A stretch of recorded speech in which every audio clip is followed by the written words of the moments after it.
हम भारत देश के निवासी हैं, इसलिए हम सब भारतीय हैं। हमें अपने देश से प्यार है। हम अपने देश की माटी की सदा वंदना करते हैं। हमारा देश कभी अंग्रेजों का गुलाम रहा था।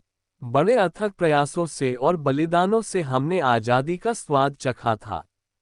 15 अगस्त 1947 को हम भारतीयों को अंग्रेजी शासन से आज़ादी मिली थी।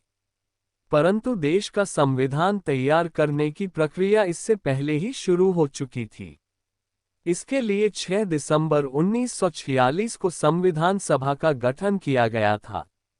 इस सभा के सबसे वरिष्ठ सदस्य डॉक्टर सच्चिदानंद सिन्हा को सभा का अस्थायी अध्यक्ष चुना गया था। भारतीय संविधान सभा की पहली बैठक 9 दिसंबर 1946 को हुई थी। इसका गठन कैबिनेट मिशन 1946 योजना के तहत हुआ था और इसके लिए जुलाई 1946 में चुनाव हुए थे। बाद में डॉक्टर राजेंद्र प्रसाद संविधान सभा के अध्यक्ष निर्वाचित हुए। Doctor H.C. मुखर्जी तथा T. कृष्णामाचारी सभा के उपाध्यक्ष निर्वाचित हुए थे। भारत का संविधान कई प्रक्रियाओं से गुजरकर आज अपने मौजूदा स्वरूप में आया है। 26 नवंबर 1949 को भारत का संविधान पारित किया गया और अपनाया गया। इस दिन को संविधान दिवस या राष्ट्रीय कानून दिवस के रूप में जाना जाता है।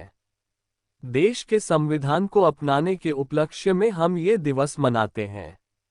भारत का संविधान 26 जनवरी 1950 को देश में लागू कर दिया गया था। इसीलिए 26 जनवरी को हम गणतंत्र दिवस के रूप में मनाते हैं। संविधान को लागू करने के लिए 26 जनवरी की तारीख चुनने का भी एक ऐतिहासिक कारण था। दरअसल 26 जनवरी 1930 को भारतीय राष्ट्रीय कांग्रेस ने भारत को पूर्ण स्वराज घोषित किया था। इस तारीख को महत्व देने के लिए 26 जनवरी 1950 को संविधान लागू किया गया। संविधान मूल रूप से किसी भी देश का सर्वोच्च ग्रंथ होता है। ये वो किताब है जिस पर देश की संवैधानिक संरचना टिकी होती है। अगर सरल शब्दों में कहें तो ये वो किताब है जिसमें देश की सामाजिक, राजनीतिक और न्यायिक व्यवस्था का निर्देशन करने के लिए नियम लिखे हुए होते हैं। संविधान ही बतलाता है कि समाज को चलाने का आधार क्या हो, कैसे देश के प्रत्येक नागरिक का अधिकार सुरक्षित हो, किसी व्यक्ति के अधिकारों का हनन न हो, सबको समान रूप से आगे बढ़ने का मौका मिले। आज देश के संविधान निर्माण में अहम भूमिका निभाने वाले डॉक्टर भीमराव अंबेडकर का इतिहास में नाम है। वही संविधान जिसे आज हर भारतवासी बेहद सम्मान और आदर के साथ देखता है और गर्व महसूस करता है। लेकिन क्या आप जानते हैं कि बाबा साहेब खुद ही उस संविधान को जला डालना चाहते थे? संभवतः उन्हें पहले ही यह आभास हो गया था कि देश की 5% से भी कम आबादी वाला संभ्रांत तबका संविधान की आड़ लेकर देश के लोकतंत्र को भी हाईजैक कर लेगा और 95% तबके को उसका फायदा नहीं मिलेगा। आज़ादी के बाद ही देश में जिस तरह सियासी परिवार पैदा हुए और पूरी सत्ता उन्हें के आसपास घूमने लगी, संविधान की आड़ लेकर कैसे वो लोग केवल अपने हितों की पूर्ति कर रहे हैं और सिर्फ उनके परिवार या उनसे ताल्लुक रखने वाले ही लाभ ले रहे हैं। इससे स्पष्ट लगता है कि डॉक्टर भीमराव अंबेडकर की आशंका बिल्कुल गलत नहीं थी।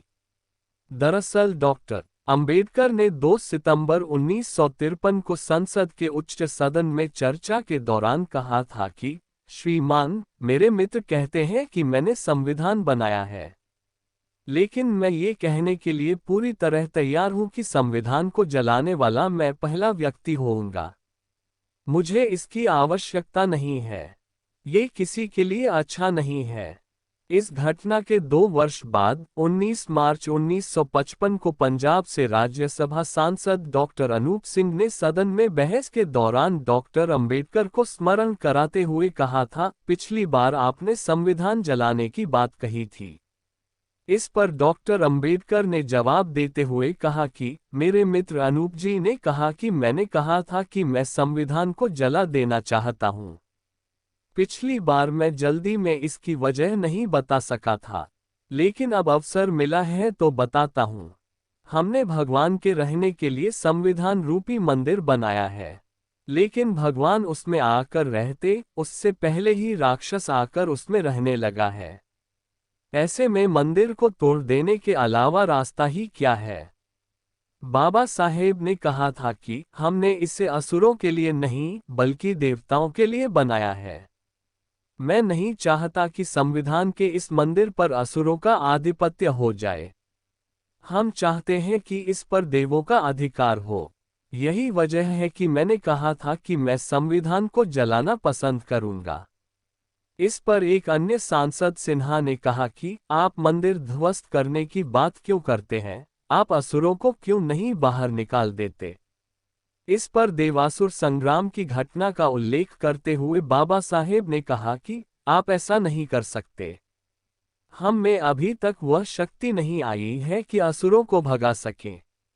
अगर आप ब्राह्मण और शतपथ ब्राह्मण पढ़ेंगे तो आप पाएंगे कि असुरों ने देवों को हमेशा पराजित किया। उनके पास ही अमृत था जिससे युद्ध में जीवित रहने के लिए देवों को लेकर भागना पड़ा था। अंबेडकर ने कहा था कि अगर संविधान को आगे लेकर जाना है तो एक बात याद रखनी होगी। उन्हें समझना होगा कि बहुसंख्यक और अल्पसंख्यक दोनों हैं। अल्पसंख्यकों को नजरअंदाज नहीं किया जा सकता है। दोस्तों, भीमराव अंबेडकर ने संविधान लिखा था। उनकी संविधान पर पैनी नजर थी। संविधान पर क्या बोलना उचित होगा वह अच्छी तरह जानते थे।